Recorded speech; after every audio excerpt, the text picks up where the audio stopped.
Hello friend, good morning সবাইকে। তো দেখো আজকে আমাদের মন্দিরে আসছি, এই যে আমাদের হলো মন্দির। তো আজকে মার কাছে অন্নভোগ সব দিন লাগায়, তো আমার ভিডিও করা হয় না। তো আজকে আমি আসছি মার কাছে ভোগ লাগাইতে। তো আমি আজকে এই ভিডিওটা তোমাদের সাথে শেয়ার করছি। দেখো এই যে হলো আমাদের মা দুর্গার মূর্তি, আর এখানে দেখতে পাচ্ছ পাশে ওই যে হলো মা বিপত্তারিণীর মন্দির। তো আমি আজকে এখানে মাকে অন্নভোগ লাগাবো। অনেক দেবী আছে, ফটো সবাই, আর মূর্তি মারই রাখছি। আর দেখো আজকে মার জন্য কি কি রান্না করেছি। তো এখানে রান্না করেছি মটর পনির রান্না করেছি, তারপরে বরবটি আলু ভাজা, কুমড়োর ফুলের বড়া, এটা হলো পাতাকপির বড়া, এটা হলো বাঁশের করড়ি, এখন বেরোয় তো সবাই খায়। তো আমি এখানে মার জন্য থালটা রেডি করতেছি, তো তোমাদের রেডি করে দেখাবো কেমন হয়, ঠিক আছে?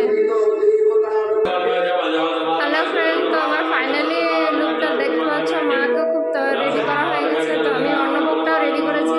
তো আমার অন্নভোগটা কেমন লাগছে দেখো। এটা হলো মার জন্য অন্নভোগ গুছাই দিয়েছি, মা খাবে।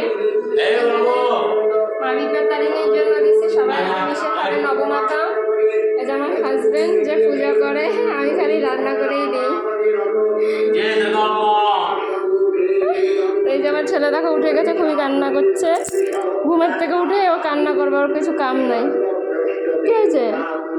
তো ভিডিওটা একটু কি তোমাদের শোনানো। Bye guys.